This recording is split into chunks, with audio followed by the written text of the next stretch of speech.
Buongiorno tutti. Welcome back to Venice. Another lovely day here. It did rain a little bit, but not a big deal. Today's big adventure was to go to the Doge's Palace. It's a big building, and it's been driving me crazy actually because I can't get a shot of it really because it's just so big. And the water is right in front of me, so it's not like I can go further out. And then around the side, this is actually, like, you see how wide it is? And it's even like twice as long, right? So if I try to get it from this side, I'd have to be walking on water. And if I tried to get it on the long side, I'd have to be like very far, like the San Marcos Square is down that alleyway, and the big Curer and the square and the Doge's Palace form a little hallway kind of thing, and I can't get far enough to get the shot, so this will have to do. It's an amazing building, it really is. And so the Doge's Palace was home to the Doge, right? As well as the seat of a bunch of governments. It's really, really cool because Venice was a republic for longer than it wasn't, and which was very unusual at the time. You know, after the Roman Republic fell, like, you know, weren't most forms of government were some kind of you know, monarchy of some kind, right? And or emperors or whatever, right? But they banded together and they formed this republic, which was really cool. And at its top was the Doge, right? Which is a kind of it originally meant something like a duke, right? Or duce. Or doka, I think, in some areas. But anyway, the point is that it's now a Doge. Now, it wasn't exactly a president, but it wasn't exactly a duke. It was somewhere in between. It was an elected official. And of course, it was a republic, so it wasn't elected by the general population. It was elected by a council of like 1,000 nobles, which of course I've forgotten the name of, which will come to me quick enough that it's not awkward. The Council of Signori? No. The Consiglieri di Signori. I think that's it. If it's not, I'll edit it out of this video. Anyway, there was also a cool, like the head of the army was in here, the head of the navy was in here, head of commerce, as well as the Council of 10, which was this like CIA, KGB kind of secret elected 10 officials that made sure everybody was acting appropriately, right? And what's really cool is there's in the palace they have these little snitch suggestion box kind of things that looks like a ghoulish person, and you're supposed to put somebody's name in the mouth of it, and if enough names were in there, they'd go after the person, and of course bad things would happen. I learned a few bad things on my ghost tour last night, for example, but I'll get to that in a bit. But I didn't really expect all the cool things that you could do, including the trip to the prison.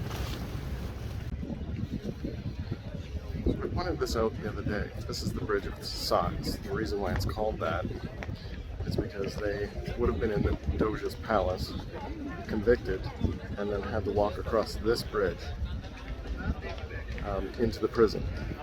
And the reason why it's called the Bridge of Sighs is because they would get one last look out into Venice, into the Grand Canal here, and sigh, and be off to prison,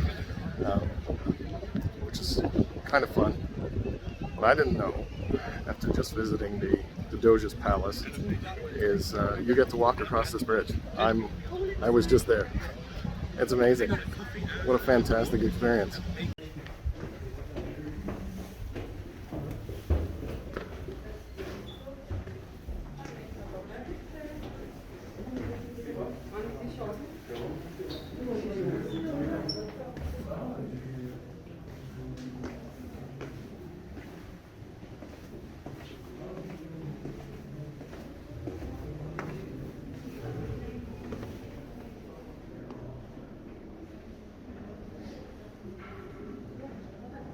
So this is it. This is the Bridge of Sighs. Let's see how old school it is. And this would be the last view that you would get. Fantastic. But yeah, Bridge of Sighs. And their last look would of course be this. What a fantastic experience this has been. Like, where else but in Venice? Yeah, so a lot of fun was had by all. It was an amazing experience. And yeah, this is what the Bridge of Sighs looks like at night. Also very cool. What a wonderful experience. Today was a work day, so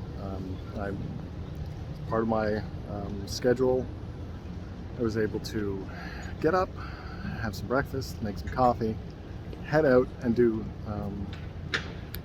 a museum, and then head back to work.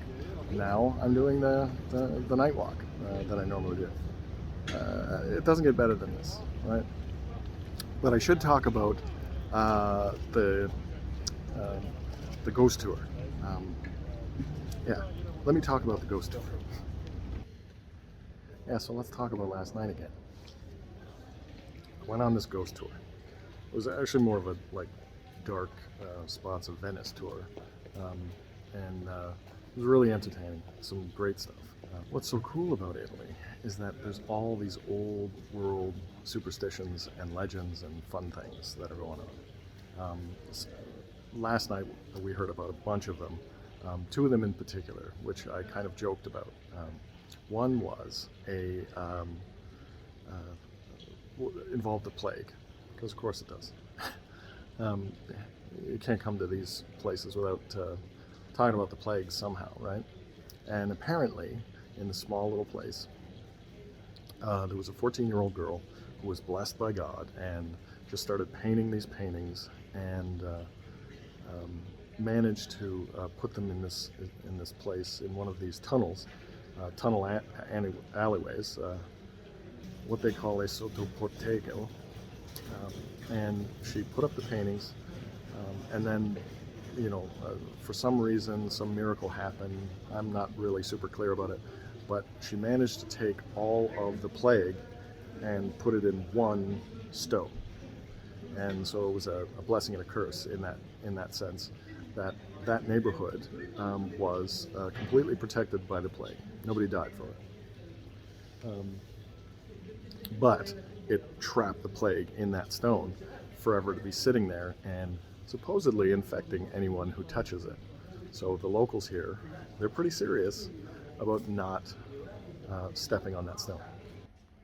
So yeah, in this little alleyway is that rock. It's the red stone, right, backwards, right there.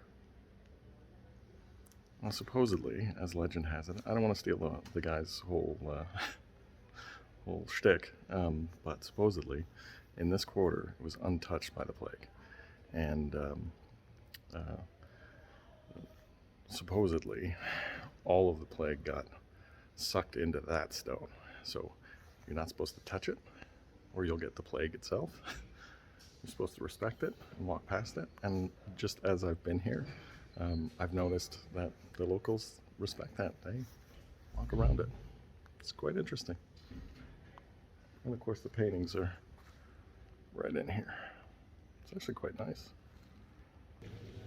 So the second story that we heard was about a rock, another rock, but instead of on the floor, it's on the ceiling, and it's a heart, and it's right behind there. and it's up on the ceiling. And supposedly, if you touch it, or whoever touches it, will find their soulmate shortly thereafter. And if you're already in a couple and you touch it together, it'll like formalize your bond. So says the superstition.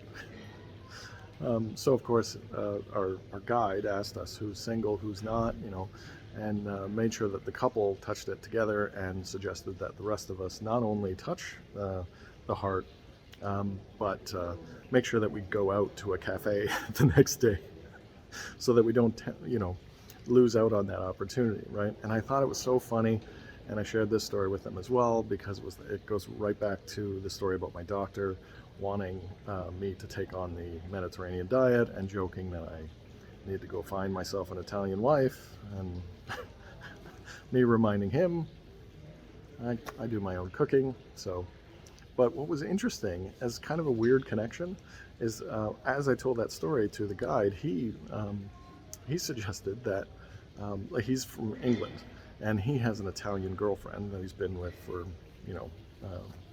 almost a decade, but he's been in Venice for 5 years.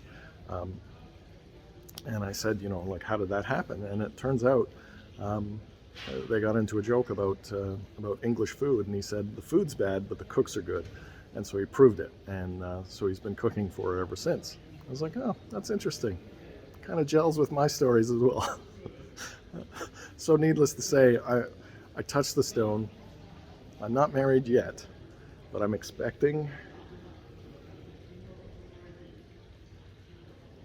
Well, not quite yet, but I'm expecting it anytime soon. So now here's the thing. I wasn't really too sure about the stories, and of course they're all legends as well. And supposedly the heart, right? It's kind of a fun thing, right? Like, every time someone touches it, like slight molecules come off it, and now it's all rubbed down to a nub, a little bit of a nub heart, and all that. But I've been thinking ever since, did I get the story right? Because if I touched the plague heart and didn't step on the soul stone, plague heart, soul stone, yeah, I might have got it backwards. So I'm either getting married or I'm getting the plague, one of the two. Anyway, I'm having a great time in Venice. I'm a couple of days away from taking you on a couple of journeys through some of the most fun tunnels and alleyways that I've kind of collected, and this was one of them, because you could see it's very, very short. But this is a throughway. This is a legit, well-used alleyway to take you on, to go from my apartment down to the east side of San Marco. I've gone through it several times. Didn't even notice the heart because I didn't look back, because I'm always going through, right? And in fact, last night we were taking on these like small, thin little alleyways, including this other alleyway over here, which again, I'm not going to go through the whole tour. You should really take his tour if you're ever in here. But the alley of death is right over there. So, the alley of love, the alley of death.